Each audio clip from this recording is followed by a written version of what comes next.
Hello, everyone, and welcome back to part two of our forum, the SHU Forum on the Pope and the current situation with the papacy. We have a few things to do today, and we're quite excited about them. Our panelists are, as they were last week, Charlie Gillespie, who is an expert on von Balthasar, has just finished a work on him and theater, and is an assistant professor in the Department of Catholic Studies at Sacred Heart University. Michelle Lors is the Associate Dean of the Faculty of Arts and Sciences and the Director of the Center for Catholic Studies.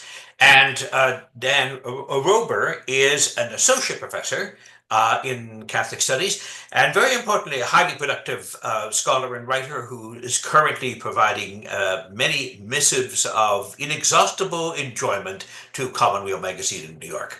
Now, every week I'll provide a slight change in the profile of our panelists, precisely because they have very rich backgrounds.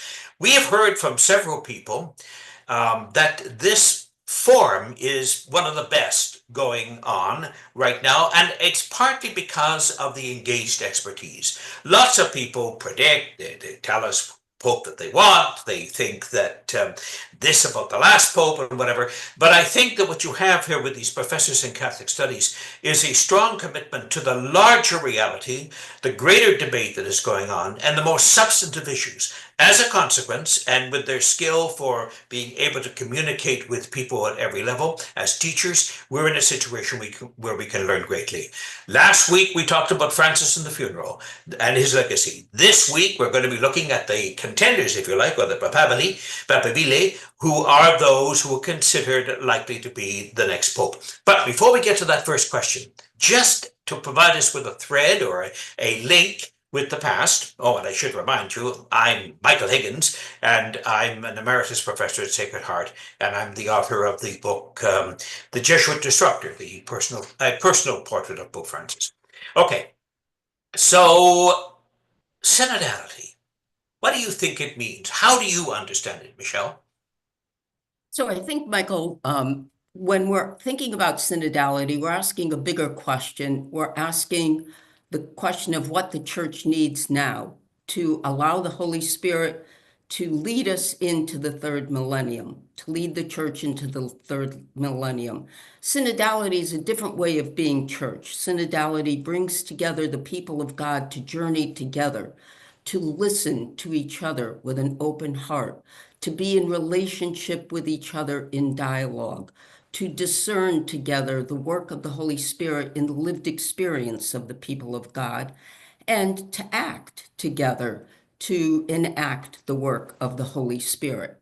And I think, Francis was genius in bringing together in the synodality. He brought together men and women, clerics, bishops, lay people, sitting around a table, 6 to 8, sitting around a table from different languages, different cultures, different points of view, talking about contentious points of view, the role of women in the church, married, divorced, and remarried Catholics, the LGBT community, all of these issues which are so contentious, but insisting that the people around that table do those things: listen, discern, dialogue together, connect with each other. I don't think it was always very easy. And as a psychologist, I know trying to get people to listen to each other is very difficult. But he was insistent on that kind of listening. And so I think this is what we are looking for. And why is that so important? Because what does it do? It revitalizes the church by bringing the people of God together, right? It helps the church, it keeps the church from stultifying in that self-reflective way of being, sort of hidden behind walls. It actually, in some ways, despite the differences of opinion, it helps unite, because when people feel heard, when they feel listened to, they feel like they belong, they feel accepted. They don't always agree, and I'm not being Pollyanna about that, but there is that element that undergirds that. And I think, it certainly brings a Vatican II, signs of the times, opening the church to the modern world. So it's a different way of being church. It's actually a way of being church. If we think about the Acts of the Apostles, where the community was together, if you will, listening, discerning, arguing, oftentimes not always agreeing, but it was a community. And I think synodality is a new way of being church in that way. And if I'm not mistaken, I think the final document reinforced the fact that final authority is with the bishop and with the Bishop of Rome. And so I don't think that synodality, or at least up to the point, it did not come to any conclusions. The final document doesn't, it makes recommendations. It does not change the doctrine of the church at all, but it is a new and a different way of being church.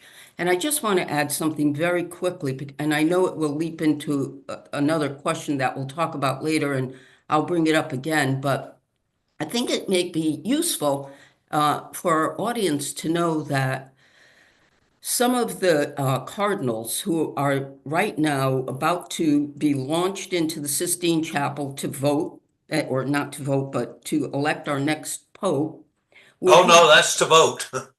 okay. They were Yeah, here that's at to vote. Sacred Heart. They were here at Sacred Heart University, and they gave Bergoglio lectures.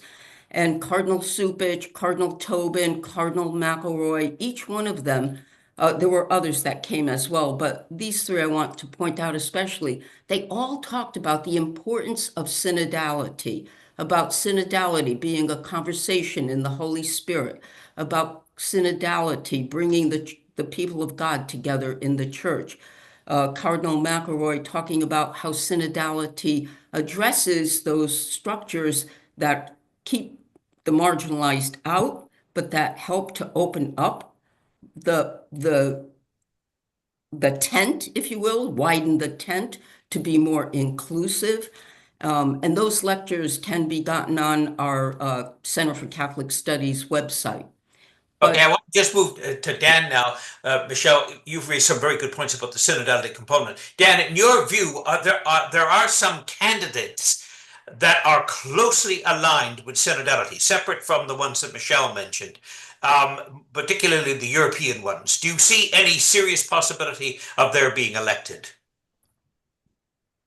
Sure. Well, I mean, I think synodality is very much, um, one of the main issues that's been coming up in the general congregations, right? Whether to continue on the trajectory of synodality that Pope Francis established, or whether to dial it back.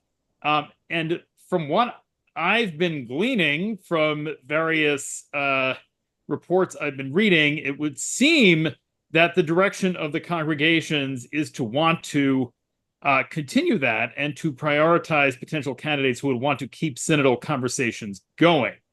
Obviously, we've still got 2 days before things really get started, but that seems to be the trajectory, is to want to continue to have those conversations rather than to dial them back to a more kind of restrained approach. And who would you think of in terms of candidates? The ones that come to mind for me are Cardinal Hollerich of Luxembourg and Cardinal Grech of Malta, especially since Grech's importance in actually interpreting and applying Francis's vision of synodality to the church. And then, of course, there's Cardinal Czerny as well as prefect of the dicastery of integral human development. These are the three key figures. Two of them, however, are Jesuits. What's the likelihood of that reappointment? I think the candidates that are most likely in terms of continuing the synodal conversation are not necessarily people who've been as centrally involved, but who more kind of, again, to go back to maybe our Vatican II language, might continue the spirit of Francis in certain respects. I think particularly of Cardinal Tagle, who I think really kind of represents the style and substance of Francis. I think of Cardinal Aveline, who seems to be growing. He's the one in Marseille. Yes. And yes, Cardinal, he seems to be growing in stature as a candidate from reports I was hearing yesterday. And Cardinal Zuppi, who is from the community of San Egidio, and who reports came out yesterday was actually growing in the estimation of the conservative African cardinals, which to me indicated goalposts moving within the congregational conversations. That's where some conservative cardinals are now looking. Charlie, step in on here. What do you think?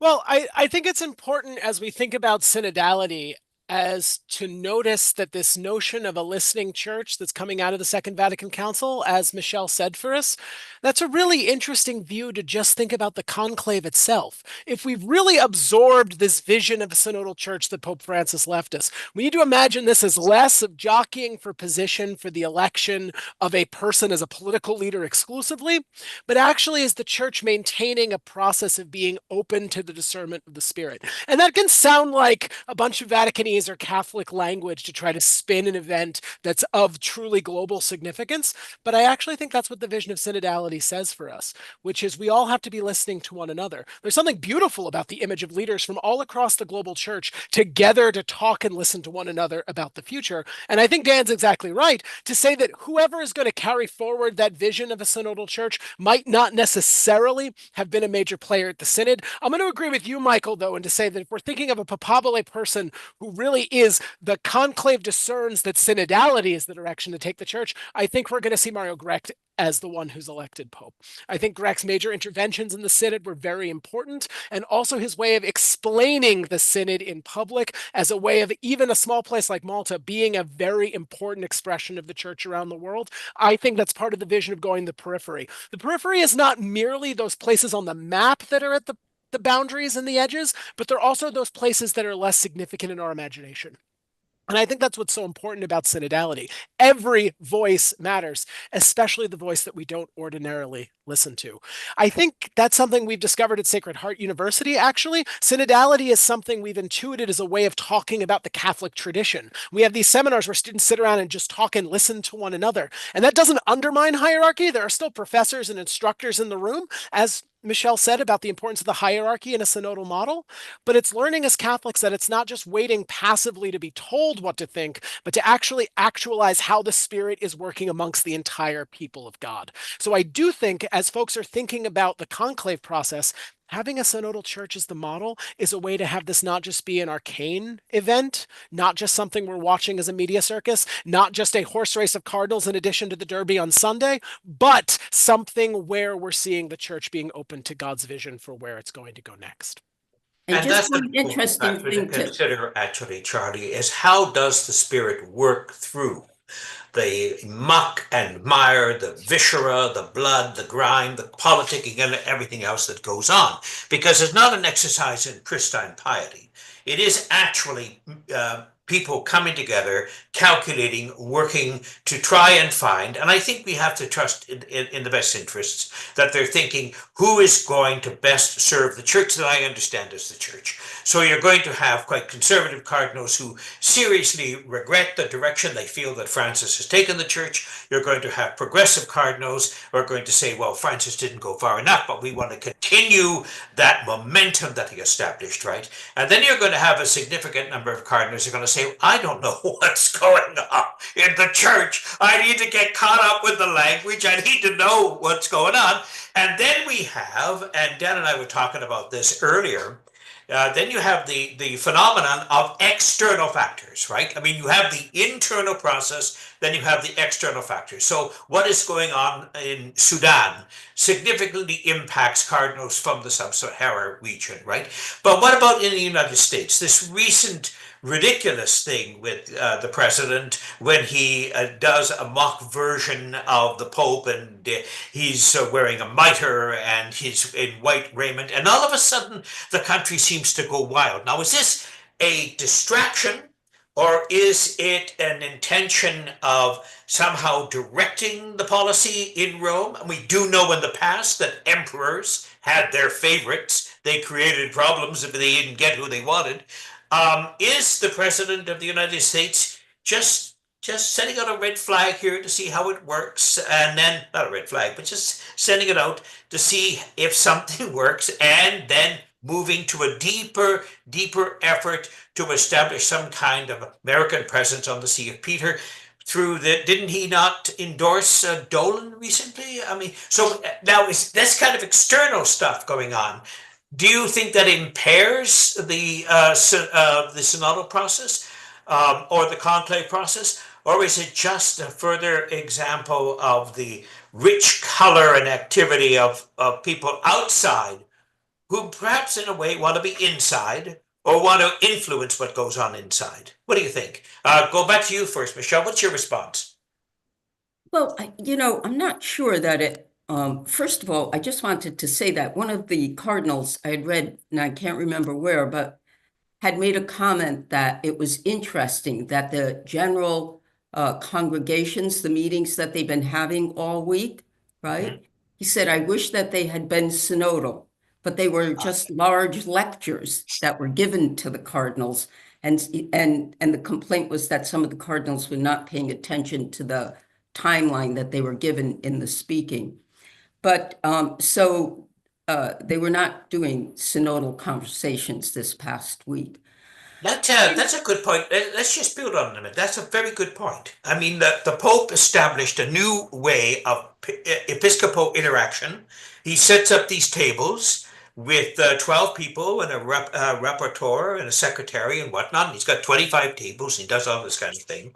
And then, he talks about the inverted pyramid, all this. And then he dies, and it's not the inverted pyramid we see. It's the old pyramid back in place with all the hierarchy and everything else. And then your point about, and I've heard it from others actually too, that the general congregations, if they had been conducted in those tables, those round tables again, rather than in the traditional form, they would have been able already to indicate that they were emulating Francis's synodal method.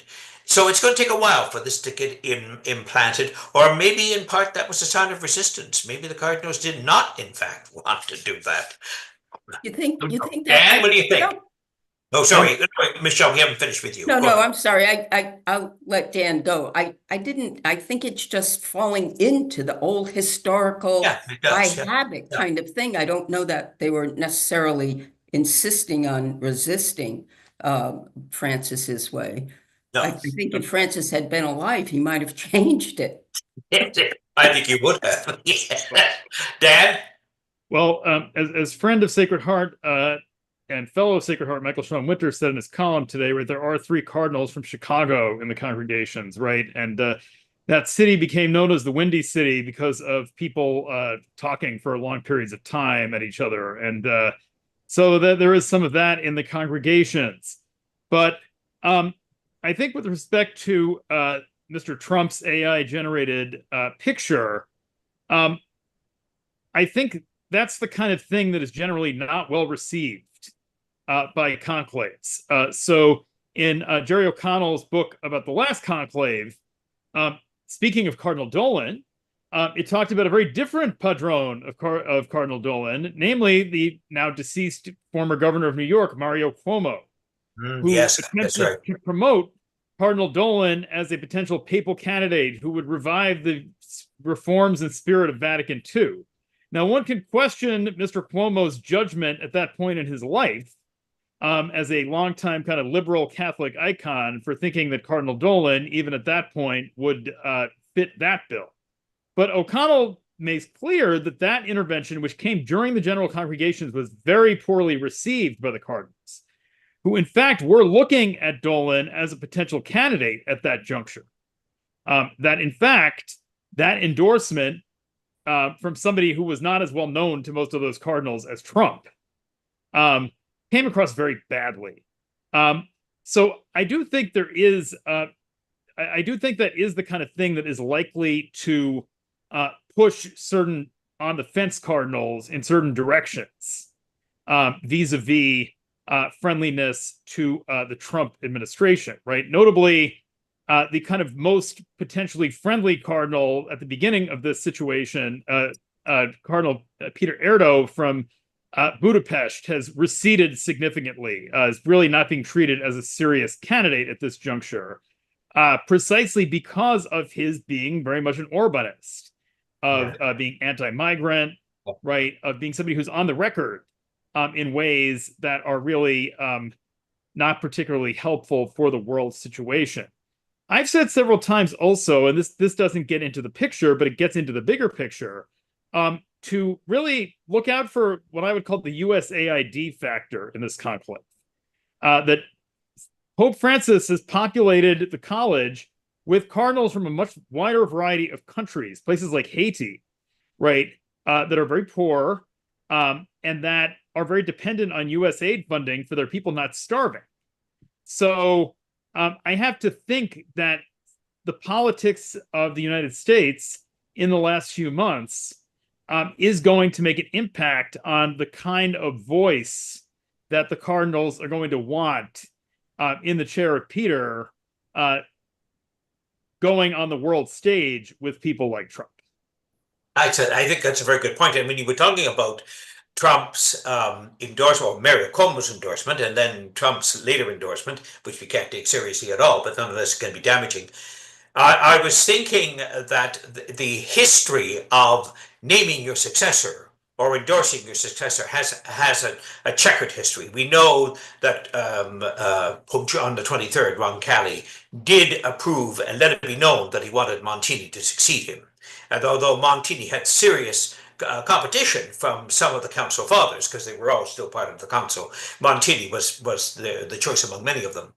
The problem with Aveline, who's a very attractive figure, is that Francis made clear that he wanted him, that he favored him. And that could be a serious obstacle for his candidacy, to be known that you've been endorsed or favored or in some important way lobbied.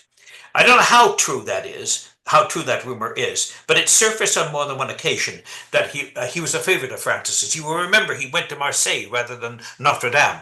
He's very attracted to Aveline's North African links. He loves the history of connection with Islam, and he's especially fond of his commitment to the poor and the disaffected, and he hardly ever leaves Marseille. I mean, it's his home. That's where he lives and exercises the ministry. Very similar to Buenos Aires. I mean, when he was Archbishop of Buenos Aires, with rare exceptions, maybe for Ceylon, he would go to Aparecida or something. But by and large, he remained with his flock. And like Francis, Aveline doesn't have a car, and he takes the subway. He takes the train. So I could see, if it is true, that Francis would say, this is my man. This is the one I would like to have succeed me. How accurate that is, or whether it's apocryphal, I don't know. But if it is true, and the cardinals believe it, it could in fact kill his candidacy. I think you're spot on in saying that, Michael. Aveline's interesting for a number of reasons. The chief among them is, I think you're right, that he's one of the cardinals where Pope Francis did tip a hand that he would be pleased with this person as a successor. I do think there's another dimension to Cardinal Aveline if we think about his possibility. While he is on the younger side, he also is an opportunity for the church to demonstrate unity around an element of Pope Francis's legacy, that there does seem to be broad-based agreement across the spectrum of political positions in the church, which is the care and concern of the global church for the poor, the marginalized, and especially the migration crisis. So I do think that Cardinal Aveline may actually be a surprise if he were to be elected, of saying that, the most important thing to signal right now is the unity of the hierarchy around a very particular direction Pope Francis steered the church, and that is towards concern for the migrant. And I think electing Cardinal Aveline might be a surprising symbol of unity. At the end of that comment, though, I think, Michael, you're just spot on that I think he's a bit too much of a favorite of Francis to be elected. Although, for the history buffs tuning in, it would be exciting to see someone from France elected to suggest that the Avignon papacy has finally been forgiven. That's right. They'll move back to Avignon. Gorgeous city. Some of the external influences right now. So I think I was just reading today that it appears that a number of conservative, philanthropic, representatives from like the Napa Institute or the Papal Institute are in Rome wining and dining, some of the church leaders, maybe even a cardinal, and that, it's not clear whether they'll have some undue influence or not, but that's another external Yes, piece it that I is. think may be going on. I mean, I think some of the other things, Michael, you were asking before. I mean, you have 133 cardinals who, at least a week ago, did not all know each other That's correct. from 70 different countries. They had to spend this past week sort of, trying to get to know each other. They had to wear name badges. They didn't even know each other's names. So it's hard to know what the dynamics have been that have developed, right? But, the alliances that have formed, the groups that have formed, whether there's the conservative or the liberal, if I may use those two terms, of groups that are forming to talk to each other at the lunches and the dinners. So those are all some of the external things that would certainly, I think, have influence on what is going to be the dynamic of the men in the room when they're working together and interacting together to elect this next pope. That's right, because in an earlier time when the composition of the college was much smaller, and indeed it was preponderantly, at least in terms of ethnic groups, Italian, something like 19 or 20 cardinals, there were, because there were so many cardinalitial sees in Italy, you could see the alliances coming together before the conclave, and then of course it would be subsequent permutations and changes and whatnot. Now we don't have that. You're right, absolutely right, Michelle. So if somebody comes in from Myanmar, somebody from Mongolia, somebody from Tonga, somebody from Haiti and whatnot, and they don't know each other, and never mind the Roman cardinals, and so they're all gathered there. And that's why I think, and I may be wrong in that, that's why I think the idea being mooted in several quarters that this will be all wrapped up by Friday is perhaps ambitious. I don't think it will be, because I don't think that there's that level of understanding. The candidate has to get 2/3 majority, right? So he needs 89 cardinal electors, a minimum. He needs 89 to get that majority. Now, if so many of them, I read one statistic the other day, only 20 of them know each other. Well, if that's the case, how are they going to move to the next level of choosing someone they're really comfortable with? In the past, and Dan can speak to this directly. In the past, you get the candidates come forward, and a strong candidate comes first, so they'll probably or may go for Cardinal Parolin because he's Secretary of State. He knows what's going on. He gets something. He doesn't get the majority. So then they start to think among themselves, okay, well, what are we going to do now? Who else is a contender, right? Because Parolin didn't peak. He didn't on the first vote. He didn't get it, and maybe the second one is seeing he begins to decline, which often happens, and then a second or third becomes through, and then there's always a dark horse. So, given the variety, given the fact that probably not all of them speak Italian, even, or they speak Italian in a very tentative way. They have to get to know each other. They have to get to know who the candidates are. And I just don't see it wrapping up in 2.5 days. But I could be wrong. I mean, they could wrap it up in one day. They may just suddenly say, oh, that has to be Cardinal Tagla or Cardinal Zuppi or something. And then it's like, when it's the old days, they used to have three methods, right? Via inspirationem, via acclamationem, and via scrutinum. And over time, it was the via scrutinum that became the primary means of electing in the college. And then, as you also note, they keep changing the percentages. So John Paul II said, well, 50 plus 1. And then Benedict says, oh, no, we're going back to a majority. We need a majority. We need 2/3, right? So you still dealt with changes in the college, and you had more people in the college.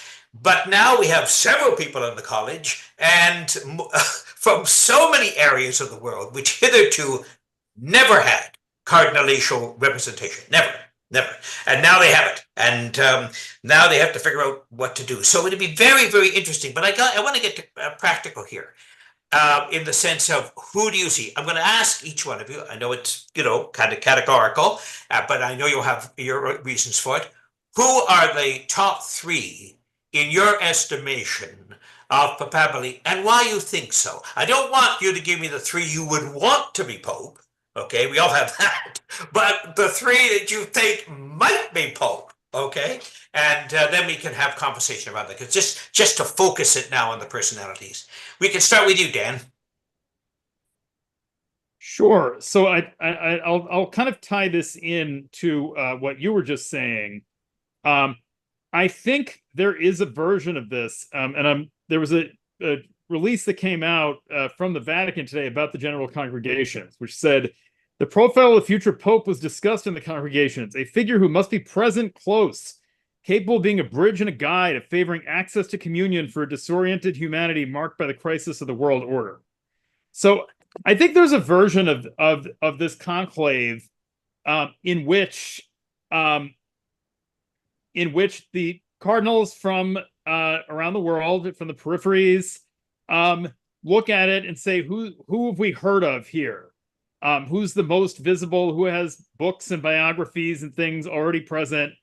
And Cardinal Tagle goes in on Wednesday, gets a good showing, and by Thursday afternoon, he walks out as the Pope, because that kind of surge of momentum comes. He has the badge, the scar of having been fired by Francis, which is a bit of a sop to the people who didn't like Francis personally, but might have approved of some of his policies.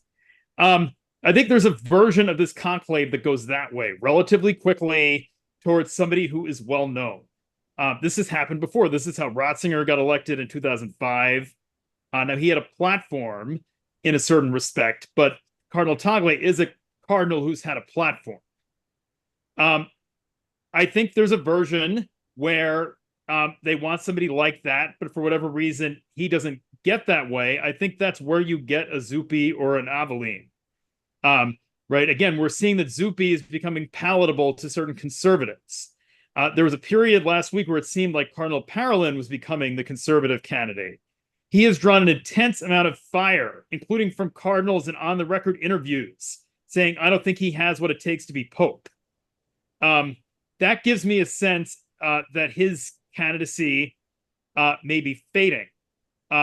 Then you have another person like Cardinal Robert Prevost, who was floated last week in what I took to be the original lane occupied by Parolin before he became, his candidacy kind of shifted to somebody of kind of continuity with a more, shall we say, predictable management style and a lower key profile.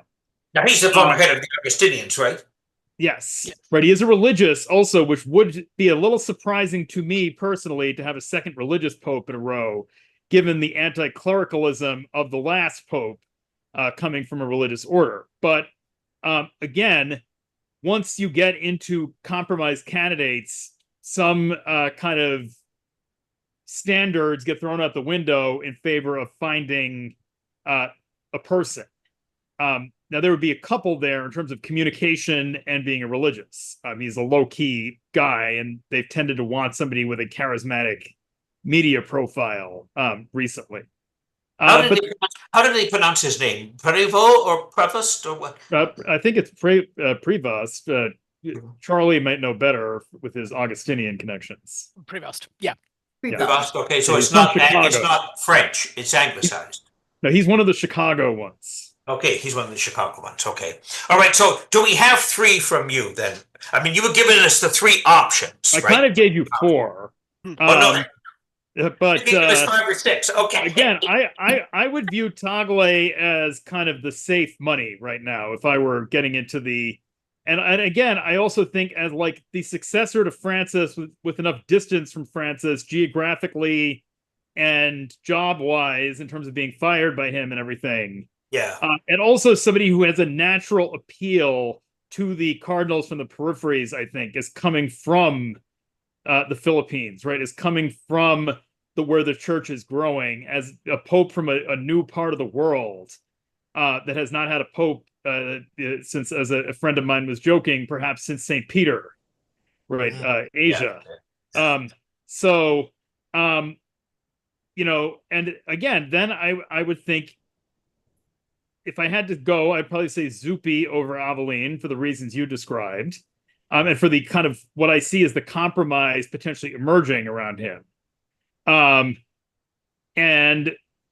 then I would see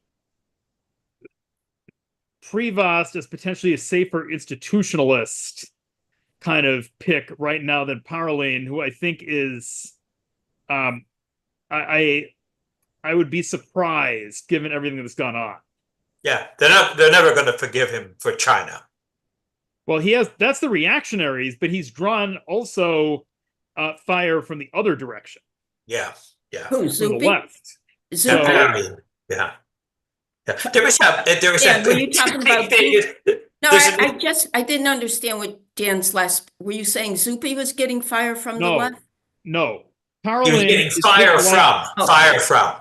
Yeah. Cardinal Parolin is severely disliked by reactionaries in the United States for his China deal. Yes, he is. But last week, he had gone into the whole thing seen as the kind of like Paul VI to Francis's John the 23rd, as somebody who would continue the legacy in a more restrained way. But he is now speed running to the end of Paul VI papacy as somebody who would disappoint pretty much everyone. Yes. In my opinion, were he to come out as Pope, right? But not by 1975, Paul, but like immediately. And so I think that would be a bit of a problem for the college. And when you have, again, the Archbishop of Paris went on the record in an interview last week saying, I don't think he has what it takes to be Pope. Yeah, that's pretty. Who was the Archbishop of Paris? It's no longer Aupetit. Aupetit was Cardinal Barberin. Barberin, okay. From Baran. There is an interesting thing to observe that Francis fired people quite a lot. All right. So he fires Tagla because of what he perceives as mismanagement in Caritas Internationalis and his failure to deal with some of the fiscal improprieties and bullying, evidently, in the workplace. And it would appear that Tagla didn't know any of this was going on. Not a good leadership skill. Not to know what's going on, right? The second thing is he fired Turkson. Turkson is back now among some of the lower end Papabile, the cardinal from Ghana, who was involved with peace and everything else. And again, he kind of tumbled and whatever. Francis restores them, though. Like they have a period in which they're kind of out there, but then he brings them back in again. And they're part of the inner circle again, so they're not exactly persona non grata. But the fact that I think this is where Dan is right, I mean, they still bear the scar of having earned the Pope's dismissal. But then I think of Ganschwein. Remember Ganschwein, Georg Ganschwein, the Pope's Benedict's private secretary? He fired him, and then he brought him back and made him nuncio to the Baltic states. So, I mean, who knows? Maybe Ganschwein's not a cardinal, but the Francis's management style was electric, unpredictable, like him, not always discernibly logical, but it was always characterized by a certain kind of capacity for forgiveness. Like he might fire somebody, but he didn't not because he didn't like them, but because he didn't think they did the job very well. I think the one exception is Cardinal Béchoux. He seems to have quite taken a disliking for Cardinal Béchoux. But I want to go. Okay, so I want to go to Charlie now to get your three contenders.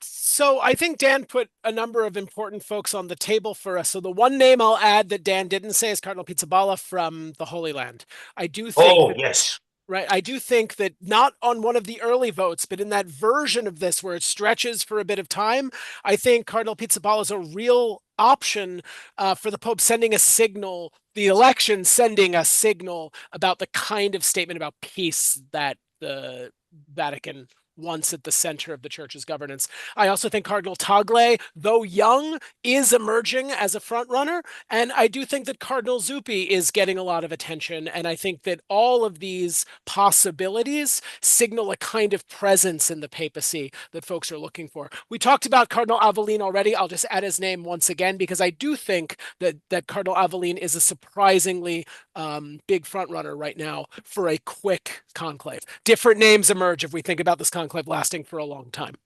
You raised an interesting point there, though, Charlie. You were talking about comparatively young candidates, and Aveline is one. Zuppi's only in his late 60s, right? Actually, the oldest is Tagla. I think he's 70, 71 or something like that. So he was the oldest of the group we were talking about. But age doesn't seem to be a defining issue as far as I can see with the conclavists, right? I mean, they elected Francis and he was 76. That's why I think there's still a possibility for some of those at the upper end, including people like Cardinal Czerny, who I don't think is terribly likely. But I do think, the fact that he's 78 doesn't make him ineligible. I think. Cardinal Tagle is 67.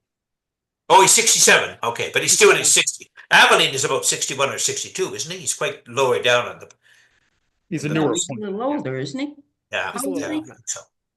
Okay, Michelle, what do you think? Your top three. So they've already put forth some of the candidates that I thought I want to add to Charlie's. I love Pizzaballa. Not that he would only be also be one of my personal choices, but I think his name is coming up.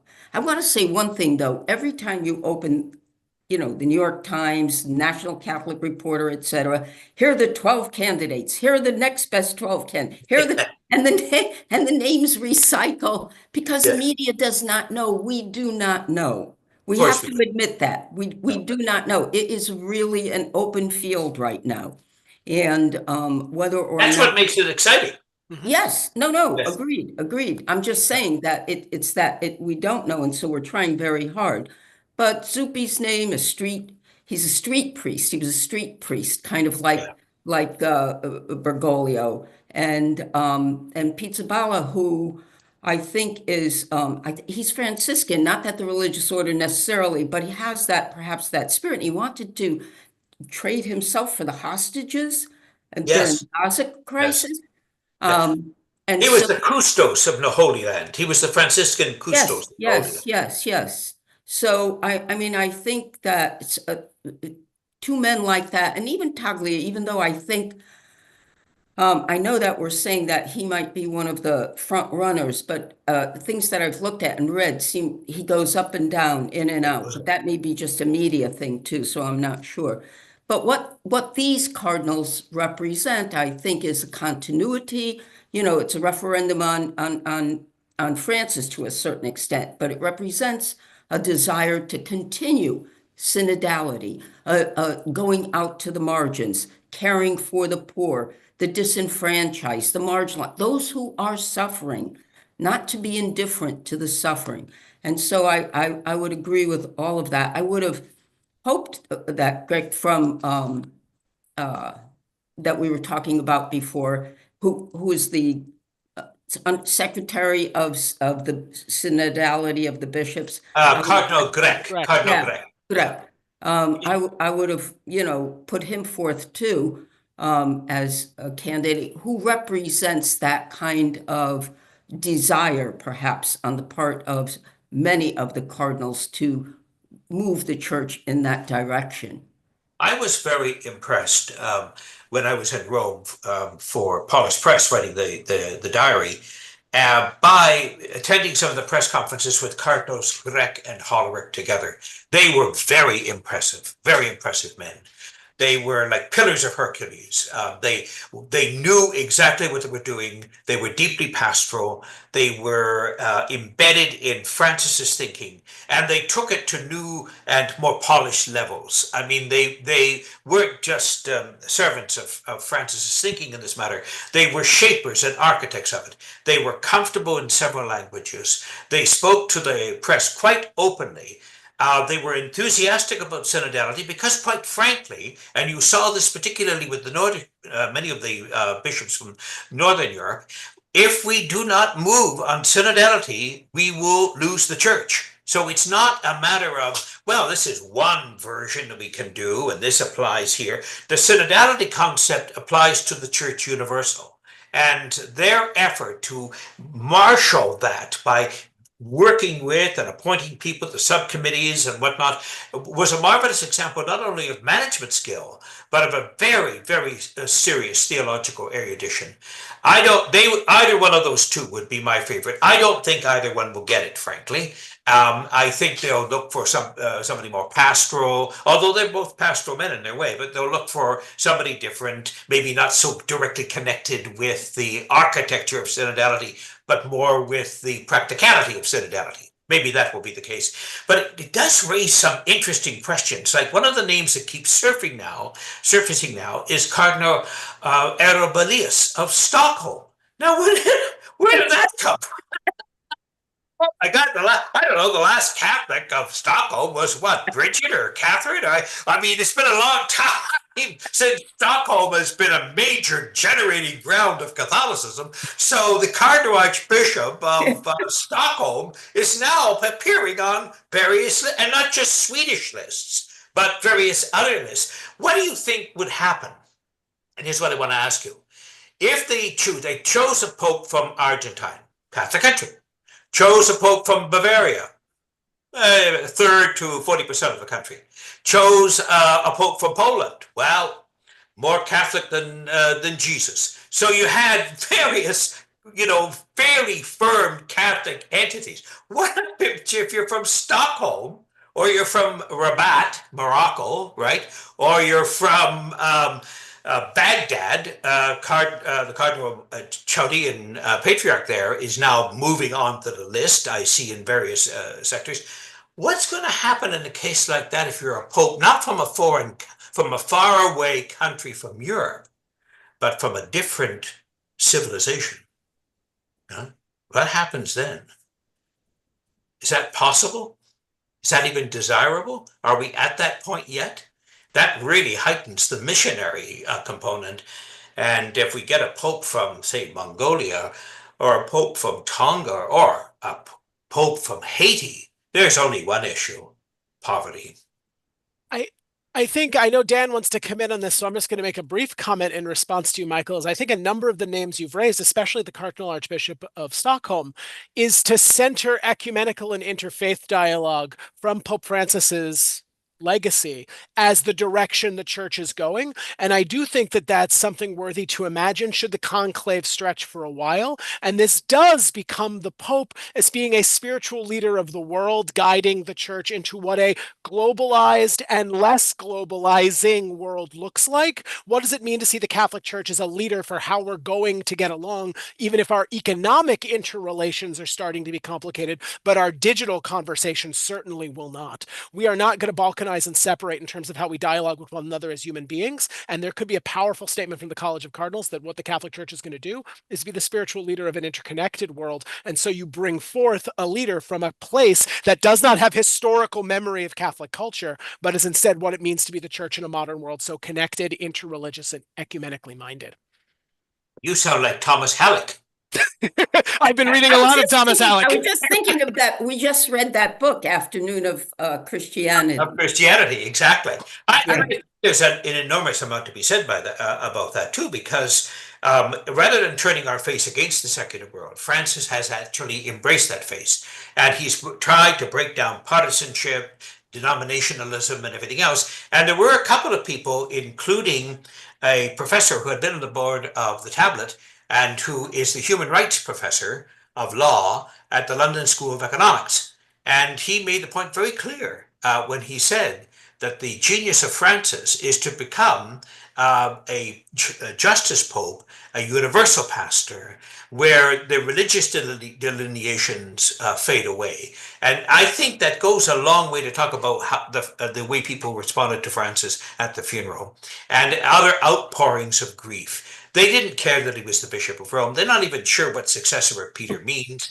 They certainly have never heard the concept of synodality, and they have no idea that the cardinals are just princelings. What they actually think about is that this man cared for the planet.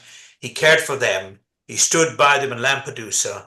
He washed the feet of Muslim women. He did all kinds of things which hadn't done before, and he broke through all kinds of boundaries. And if they want a pope like that, a pope that's going to move in that direction, I think they have several among the cardinals. My sense, however, is that some of the more traditional cardinals will oppose this because, in fact, and I see their point of view, it's the further fracturing of the old Catholic identity.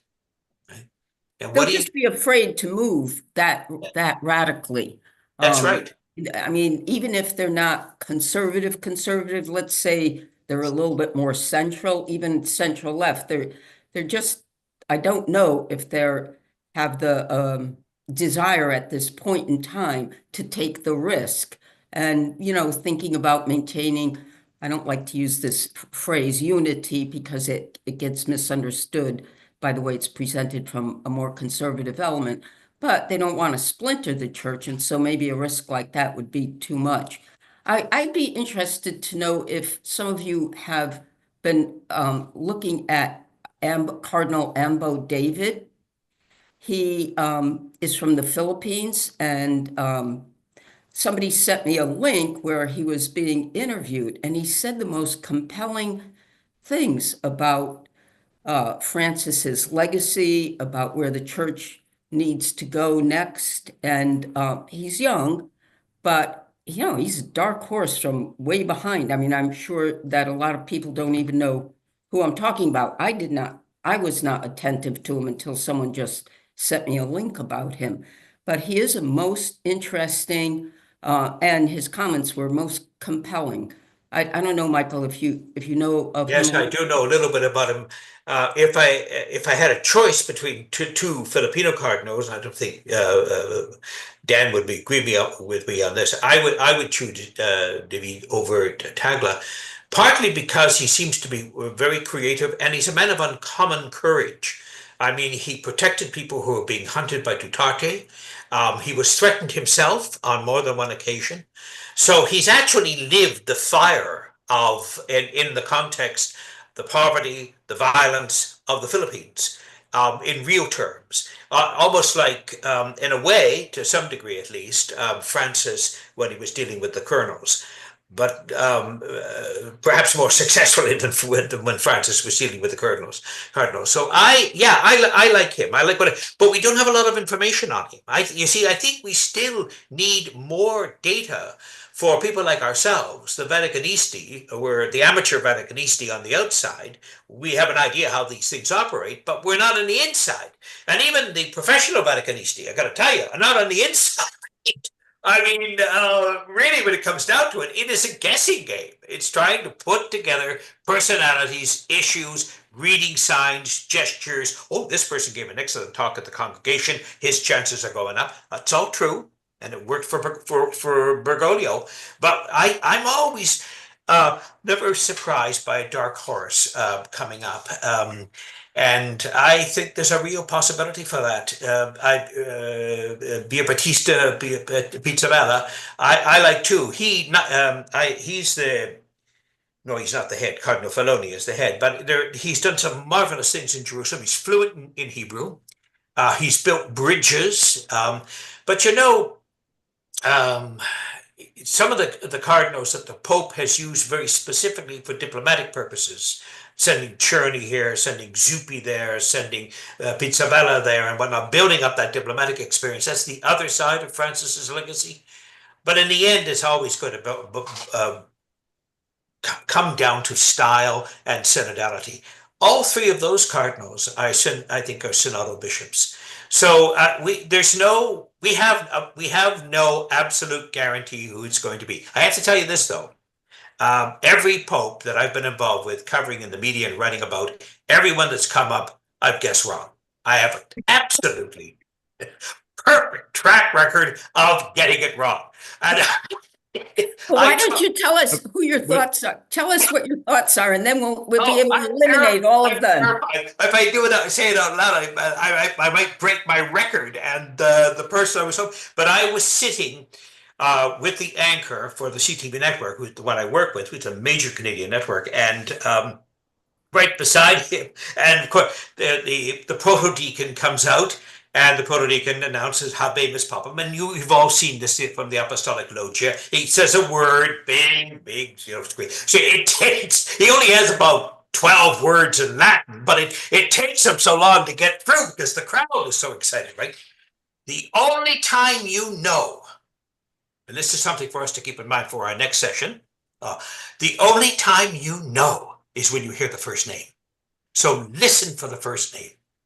Okay, I sat there, Josephinum.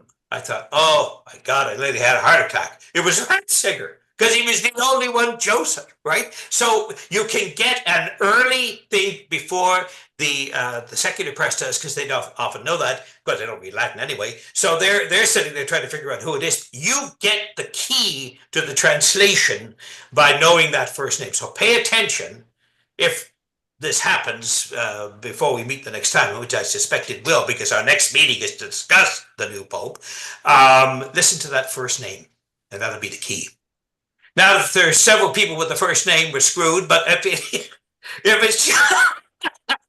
it's just one name, we should be okay. What do you think, Dan?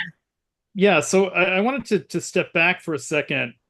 I think the if you're going to get somebody from going back to kind of the question of from a place with a small amount of Catholics, I think you're more likely to get that from somewhere on the peripheries and from a place like Northern Europe, in the sense that I do think there is sort of a veto point of cardinals from the global South who have real a kind of chip on their shoulder about secularization in the West. And who would be more interested in somebody from sort of a newer Christian territory than what they see as a post-Christian territory. I could certainly see somebody like that becoming a major voice in a papacy of somebody from elsewhere, sort of the way that somebody like Cardinal Kasper, right, other kind of Northern European cardinals became influential on Francis, even though he was coming from Argentina. We mentioned Tomasz Halik too. He's somebody I could see being a theologian cardinal under the next pontificate, depending on who that is. I think he's sort of on that trajectory, like somebody like Timothy Radcliffe, who is in the conclave now. Yes, which I don't absolutely. think is coincidental. That Francis named him recently, anticipating that there might be a conclave and wanting that voice in there. I think that's very astute on the part of Francis. And going to Cardinal David from the Philippines, I mean, I think the sort of dark horses in terms of older and younger candidates get more and more likely the further you get into the process. Right?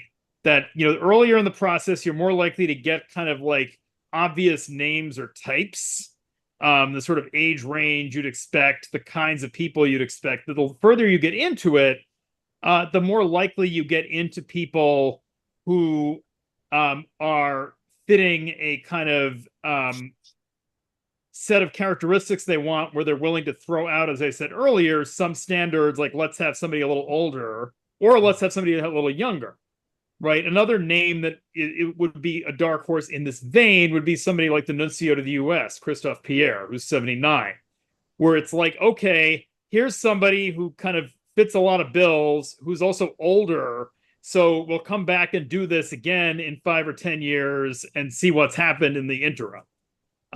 That's the kind of thing that can happen if they've been there a while and just want to find somebody that checks a bunch of boxes and addresses one among many crises. In this case, dealing with a U.S. administration that's hard to deal with. Right. And then, allows them to sort of come back and redo things and see what happens in a relatively short amount of time. So I think that those kinds of dynamics become more likely the further it goes along, whereas the earlier on that it gets done, the more likely the safe bets are probably going to emerge. That's right. That's right. And I think that's a good point to end on actually now, because we're wrapping up. We have to, yeah, we're wrapping up. We have to consider the next time we gather, what are we going to say about the new Pope? So it's going to be a demanding task for us because the final session is actually with the new guy, the new Peter. So we'll keep an eye and see if we got any of them right. And if we didn't get any of them right, then we'll eat humble pie. I certainly won't have to because I've been wrong all the time anyway. But what we can do is meet, and I think maybe this makes more sense. We could meet the day right after the smoke goes up. If we meet the day the smoke goes up, we could be here sitting for hours because I mean it's not time conditioned, right? So the white smoke goes up and then you have to wait for a while. The person comes out. It gives us a little time to look seriously at the background, the history of the person who's been Pope, the name he's taken, where he's from, first words that he says. Is it Buonasera? Is it whatever? So the first impression he makes. So we have some substance rather than if we're just sitting here for hours and hours waiting for the white smoke to come up. My sense is it's better to do it the next day. Are we on side with that? Oh, yeah. Sound like a good idea. So what I would suggest, this is not homework, of course, but what I would suggest is to take a look at the names that continue to surface, even if they're fairly minor. Some new ones keep coming up all the time, right? And see if you could build up a little profile of them at the back of your head. So when something does happen, you'll say, okay, I see the connection there. So that we're somewhat prepared to talk about it in an informed way. It's a fair bit of work, but there's 133 of them, but there's not 133 that are going to be on the list. So I think many of the names we talked about now that have surfaced they're about 90% of the names that most likely will rise to the top. Okay. Again, we talked about that dark horse, wherever it comes from, that could be kind of exciting. In fact, the next session should be very exciting. But in the meantime, we keep our eye on the conclave, which they enter this Wednesday, and they have their first vote Wednesday afternoon. Okay. Are we fine? We're good. Thanks. We're Thank you so good. much, Michael. Okay, thank Bye, you. Michael. Well done, excellent. I'm not going to Thank send you. out a series of questions this time because the next time it's just the new person. What do you think? Right. I would well, I'm not going to tell you because I know it's going to be wrong. But who do you think? Come on, Michael. Who do you think? I would love it to be Cardinal Grech. Not because I love Malta. Not because Malta has also given us Archbishop Scicluna, who has more than any prelate taken on and handled the sex abuse crisis better than anyone, but because, in a way, he's just the central architect of the Synodality project. Yeah, totally. Yeah. Can And somebody help me? Why are they so opposed to the Americans? Like, even though Prevost's name keeps coming up, they say no because he's an American. Cardinal Tobin's name is on every list I Yes, read. it is. And he actually is a bridge builder. He's definitely in for synodality and one of the strongest advocates of Francis. Yes. And a person that, I've met, I've had dinner with. I really think he's a decent person, but why such opposition to the Americans? Well, I think in his case, very possibly, he has a reputation of being progressive, but he's not quite as progressive as McElroy, who has no chance. Well, McElroy, no, he has no chance. Another very nice. But I think Dan's point about the thing telling against Prevost is his Augustinian connection would also possibly apply with the Redemptorist connection for Tobin, because they've had Tobin has too much ideological baggage. Does he? But Dan, in general, never mind Tobin, like why I have been told an American will never be the Pope. Now I don't know if that's accurate or not accurate, but what is the antagonism to the Americans? Not that I'm, in favor, personally, I want the Italians to be the Pope, but I'm just saying. I mean, it's because of how this country is viewed around the world, right? It's the superpower, I mean, there are people who don't like Tagle because he's Chinese. Okay. Like, there are people for whom Tagle being ethnic Chinese is a ding, because the Chinese are a major hegemonic country and they don't want any sense of affiliation with them. So because America's a superpower, is that what it is? Yes. I Okay. think so. All right. I mean, I just didn't know if it was anything more than that. So here's Most of it, yeah. here's an interesting story about Papabile. So we're off the air now, right? I don't know if we are Are we now. off the air? I think so. Yeah. So Yeah. so the Oh, John's chief we're of on the air. staff.